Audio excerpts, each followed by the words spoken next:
O número na página não batia. Estava errado por exatos R$ 1.247.000. E no meu ramo de trabalho, esse tipo de precisão nunca é acidente.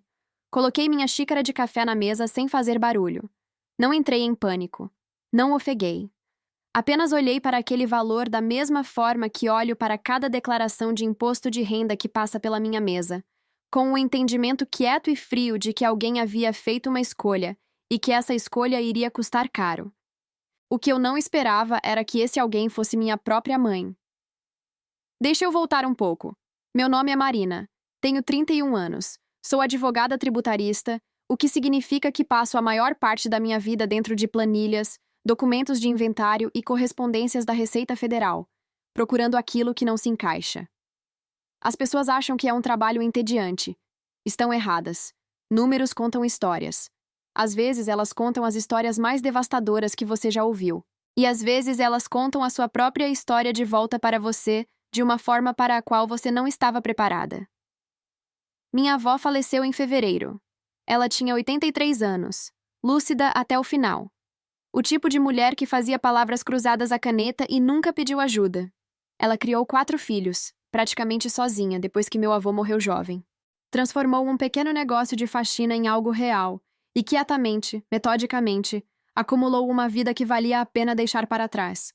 Uma casa em Águas Claras, economias, investimentos e um testamento que ela havia elaborado com sua própria advogada, reconhecido em cartório, testemunhado, registrado. Eu sabia que ela me amava. Sabia disso da mesma forma que você sabe que o céu é azul. Não porque alguém te disse, mas porque sempre foi assim. Ela me ligava todo domingo. Mantinha uma foto da minha formatura em direito na geladeira. Quando passei no exame da OAB, ela me enviou um cartão com R$ 100 dentro e escreveu: "Isso é só o começo, meu amor. Você foi feita para mais do que eles podem imaginar." Eu não entendi completamente essa frase até agora. O testamento deixava a casa de Águas Claras e US$ 3 milhões em ativos líquidos para mim, divididos igualmente entre mim e meu primo Rafael, o outro neto dela, que havia permanecido próximo. O resto do patrimônio foi para seus 4 filhos em porções menores. Estava tudo muito claro, muito deliberado. Ela havia conversado comigo sobre isso uma vez, 2 anos antes de morrer, tomando limonada no quintal dos fundos da casa. Ela disse: "Você e o Rafael são os que apareceram. A casa e o dinheiro vão para quem apareceu." Minha mãe era uma das 4 filhas que não apareceu. Não com frequência suficiente para importar, de qualquer forma. Ela dirigiu até Águas Claras 2 vezes nos últimos 5 anos de vida da minha avó. Nas 2 vezes tinha um motivo, um favor para pedir, uma conta que precisava cobrir. Eu vi acontecer e não disse nada, porque fui criada para não dizer nada, para suavizar as coisas, para ser a razoável numa família que nunca me recompensou por ser razoável. Minha mãe é o tipo de mulher que consegue chorar sob comando. Digo isso literalmente. Já a vi fazer isso em 3 situações diferentes.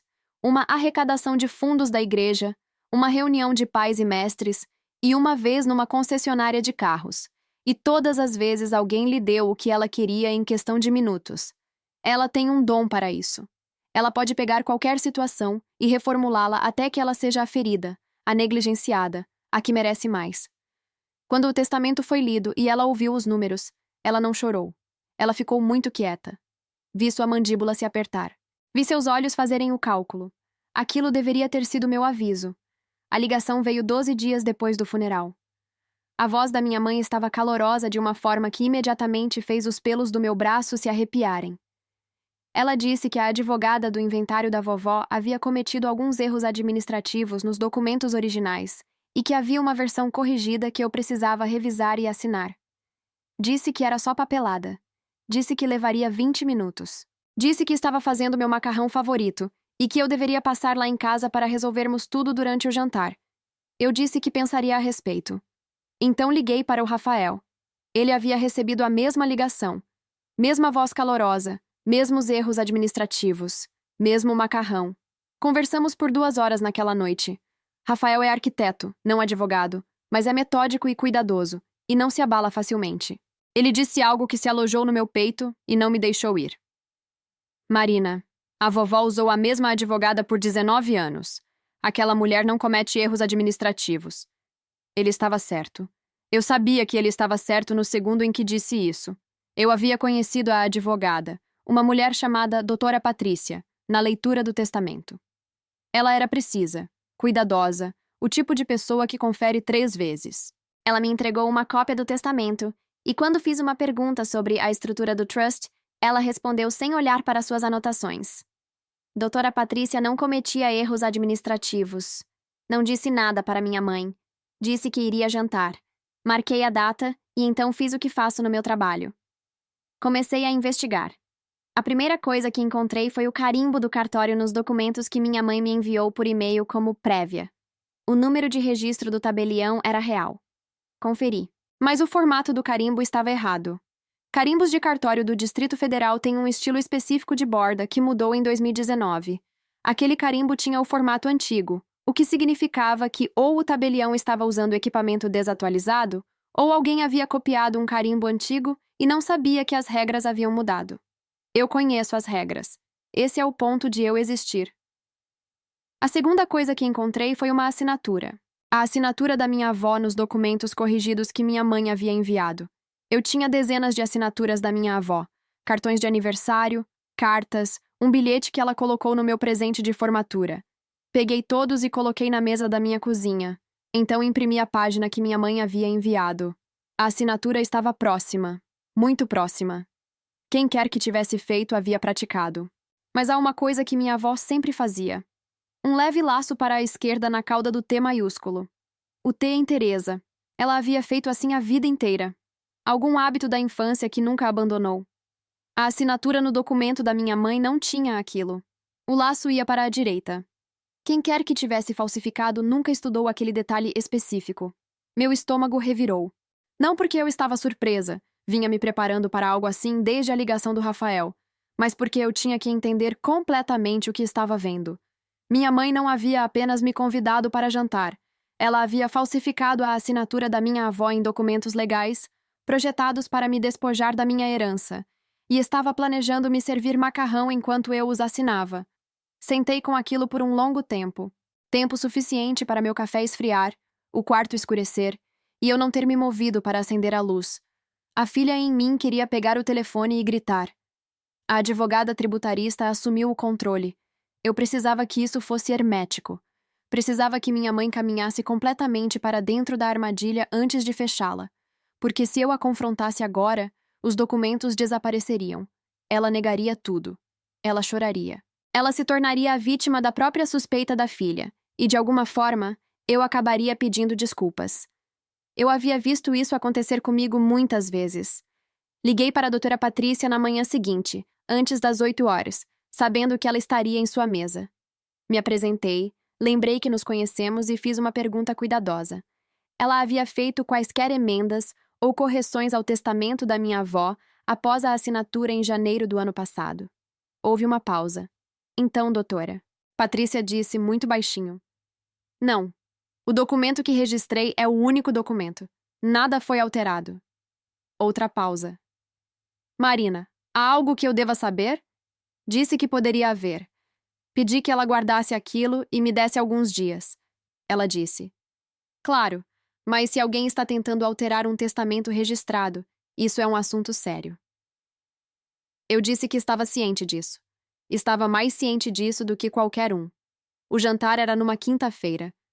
Passei os dias anteriores da mesma forma que passo os dias antes de uma audiência fiscal, em preparação.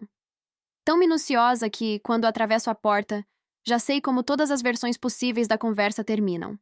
Também comprei um gravador de voz. Pequeno, do tamanho de um batom. Fácil de deslizar no bolso do blazer. O Distrito Federal permite gravação unilateral. Conferi 2 vezes só para ter certeza. Eu só precisava do meu próprio consentimento para gravar. Eu tinha. Também liguei para Rafael e contei o que havia encontrado. Ele ficou quieto por um longo momento e então disse: "O que você precisa que eu faça?" Eu disse. Ele disse que estaria pronto.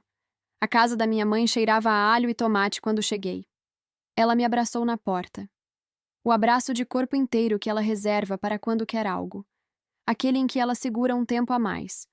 Meu pai estava na sala assistindo televisão, do jeito que sempre estava. Presente, mas não realmente ali. Um homem que passou 30 anos permitindo que minha mãe tomasse todas as decisões e chamando isso de paz. Ela havia arrumado a mesa com os pratos bons, velas, uma cesta de pães. A pasta estava no balcão da cozinha, enfiada embaixo de um vaso como se estivesse tentando não ser notada. Eu notei. Comemos. Ela falou sobre a vizinhança, sobre o bebê novo de uma prima, sobre uma liquidação na loja. Eu escutei, sorri e comi o macarrão que, apesar de tudo, estava muito bom. Minha mãe é uma excelente cozinheira. Ela também é uma excelente mentirosa. E às vezes acho que a mesma parte do cérebro dela faz as duas coisas. A parte que entende como dar às pessoas exatamente o que elas querem, até o momento em que ela tira outra coisa. Depois do jantar, ela recolheu os pratos e então trouxe a pasta para a mesa, com a casualidade ensaiada de alguém que havia praticado aquele momento. Então, ela disse, sentando-se na minha frente, eu só preciso que você dê uma olhada nisso. Realmente é só uma correção. A Patrícia aparentemente tinha os valores dos ativos errados. Havia uma discrepância nos totais das contas, e a versão corrigida só reflete o que realmente estava no inventário.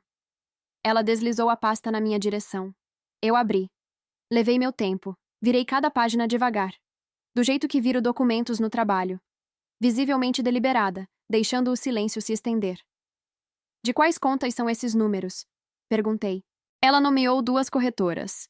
Anotei no pequeno caderno que havia trazido, o que fez seus olhos piscarem para minha mão, e então de volta para meu rosto.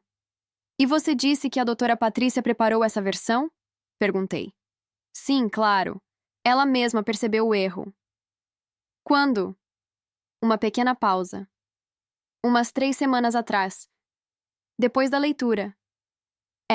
Como eu disse, ela percebeu depois. A voz da minha mãe ainda estava calorosa, mas havia algo mais apertado por baixo agora.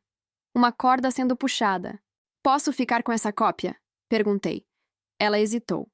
Apenas uma batida. Então, claro, mas vou precisar da sua assinatura hoje à noite, se você não se importa.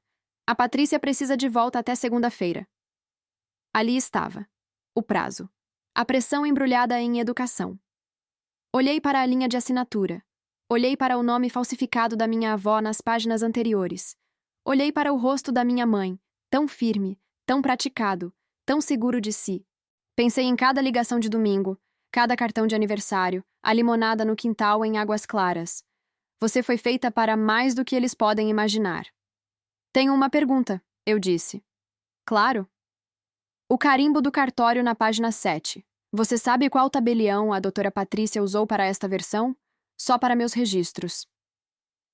Algo se moveu atrás dos olhos da minha mãe. Muito rápido. Foi embora antes que a maioria das pessoas tivesse percebido. Eu percebi. Não tenho certeza. Você teria que perguntar a ela. Vou perguntar, eu disse. Vou ligar para ela essa semana. Minha mãe sorriu. Ótimo. Então você vai assinar hoje à noite e depois fazer o acompanhamento com ela. Na verdade, eu disse, gostaria que meu próprio advogado revisasse primeiro. Só prática padrão. Faço isso para cada documento que assino. Você sabe como eu sou. O calor na voz dela esfriou exatamente 1 grau. Marina, é só uma correção. A Patrícia já... Eu sei. Só quero ser minuciosa. Sorri para ela. O mesmo sorriso suave que uso quando um auditor da Receita está sendo irracional e preciso que ele pense que não sou. Sabe, sou cuidadosa com papelada. É literalmente meu trabalho. Ela riu. Foi uma risada que reconheci, a que significa que ela está recalculando. Claro, ela disse. Leve todo o tempo que precisar. Dirigi para casa, sentei no meu carro na garagem e reproduzi a gravação. Clara como um sino. Cada palavra. Então liguei para a doutora Patrícia. Ela teve seu próprio advogado na ligação em 1 hora.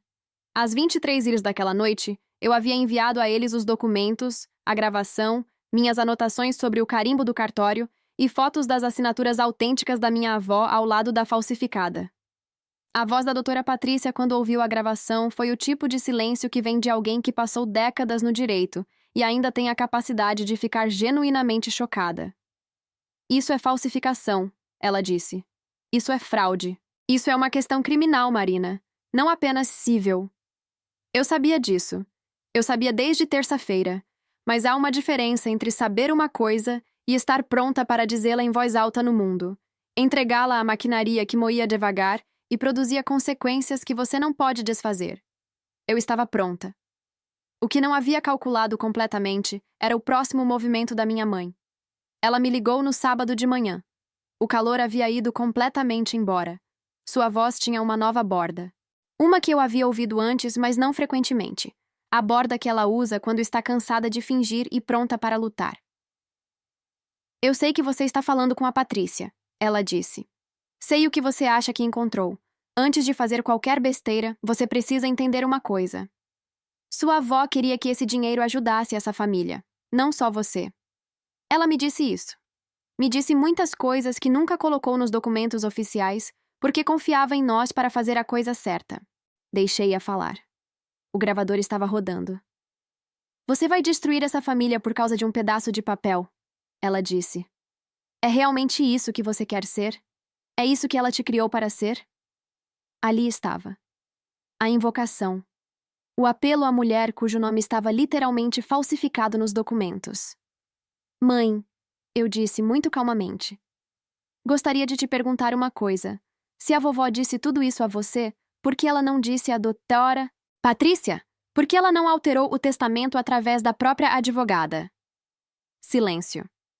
Por que o carimbo do cartório tinha um formato de borda de 2017 quando o DF mudou o formato em 2019? Mais silêncio. Mais pesado. E por que a assinatura dela nesses documentos não tem o laço do T que ela usou em cada documento que assinou na vida? Minha mãe desligou. Sentei com o silêncio da chamada desconectada por uns 30 segundos. Então mandei mensagem para o Rafael. Ela sabe. Indo para o próximo passo. Ele respondeu imediatamente. Pronto. Aqui está o que minha mãe não sabia. Enquanto ela estava planejando seu jantar de quinta-feira e falsificando assinaturas, Rafael e eu já estávamos em contato com o cartório de registro, o escritório da doutora Patrícia e um advogado de litígio de inventário chamado Dr. Roberto, que veio recomendado por 2 dos meus colegas como a pessoa que você chama quando um testamento registrado está sendo contestado ou adulterado. Doutor. Roberto era muito bom no trabalho dele. Ele também era o tipo de pessoa que se movia rápido uma vez que a papelada estava em ordem. O testamento original estava registrado. Os documentos corrigidos que minha mãe havia circulado não estavam. Eles nunca haviam sido registrados em lugar algum, porque não podiam ser reais. Doutora Patrícia nunca os havia visto antes de eu enviá-los para ela na quinta-feira à noite. Quem quer que os tivesse preparado, o fez de forma privada, cuidadosa, mas sem a única coisa que os tornaria legalmente significativos: a submissão real ao juízo de inventário. O que significava que o plano da minha mãe tinha uma falha no centro. Ela precisava da minha assinatura, minha e do Rafael. Sem nós 2 assinando, os documentos eram nada. Eram nada caro, elaborado, criminoso. Ela me convidou para jantar para conseguir a última peça. Eu fui para jantar para coletar a confissão. A denúncia formal foi registrada na quarta-feira seguinte. Falsificação, fraude, tentativa de apropriação indébita. Doutora Patrícia cooperou completamente. O juízo de inventário colocou uma suspensão em quaisquer outras mudanças no patrimônio, enquanto o assunto estava sob investigação. Minha mãe ligou 6 vezes naquela semana. Não atendi. Meu pai mandou mensagem uma vez. Apenas meu nome, sem mensagem. E olhei para aquilo por um longo tempo antes de colocar o telefone na mesa. Não sei o que ele sabia ou não sabia. Não sei se ele era cúmplice ou apenas adjacente, do jeito que sempre foi adjacente a cada coisa difícil no casamento deles. Talvez eu descubra eventualmente. Talvez não. O que sei é que minha avó passou 83 anos construindo algo real. Ela fez isso cuidadosamente, deliberadamente, do jeito que fazia tudo, e tomou uma decisão sobre o que fazer com o que havia construído. Ela escreveu, ela teve testemunhado, ela registrou. Ela havia dado conta das pessoas que apareceram. Ela também havia, eu acho, dado conta da possibilidade de que alguém não aceitasse. Aquela segunda linha no cartão que ela me enviou quando passei na OAB. Você foi feita para mais do que eles podem imaginar. Me pergunto agora se ela quis dizer mais do que eu havia imaginado, ou mais do que eles haviam imaginado que eu seria capaz de proteger. Acho que ela sabia. Acho que ela havia observado minha mãe por décadas com a mesma atenção quieta e cuidadosa que trago para uma declaração de imposto de renda. E ela havia visto o número que não se encaixava e havia feito o que podia para garantir que o registro se mantivesse. Eu terminei isso por ela. O inventário foi concluído 4 meses depois. A casa de Águas Claras passou pelo inventário sem incidentes. Rafael e eu recebemos nossas porções exatamente como o testamento original especificava. Doutora. Patrícia me enviou uma nota manuscrita depois. Dizia simplesmente: ela escolheu corretamente. Emoldurei. Está na minha parede. Minha mãe está lidando com a questão legal através de seu próprio advogado. Não sei como vai se resolver.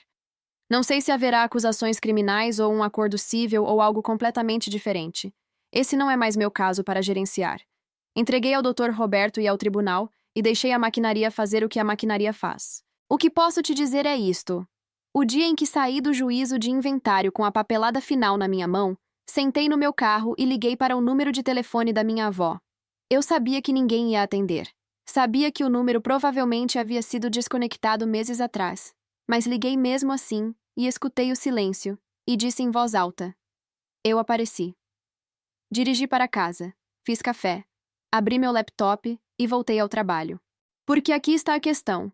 Ninguém te diz sobre ser a responsável, a cuidadosa, a que lê cada documento antes de assinar. Não é uma maldição. Parece uma às vezes, quando você é mais jovem e só quer que alguém cuide das coisas para que você não precise. Mas não é. É armadura. É um conjunto de habilidades que se acumula quietamente por anos, até o momento em que alguém decide que você é um alvo fácil. E então é uma armadilha. Minha avó construiu um negócio de faxina em algo real. Ela fez isso sozinha, num mundo que não foi projetado para ela. Ela criou 4 filhos e manteve suas contas num livro-caixa que mantinha à mão. Ela confiou nas pessoas que apareceram e tornou seus desejos conhecidos através dos canais adequados, e assinou seu nome com um laço para a esquerda na cauda do T. Ela me deu tudo o que tinha para dar. Minha mãe pensou que viu uma assinatura fácil. Viu uma filha que havia sido ensinada a ser conciliadora, a suavizar as coisas, a ser razoável. Ela esqueceu que razoável não significa ingênua. Ela esqueceu o que eu faço para viver.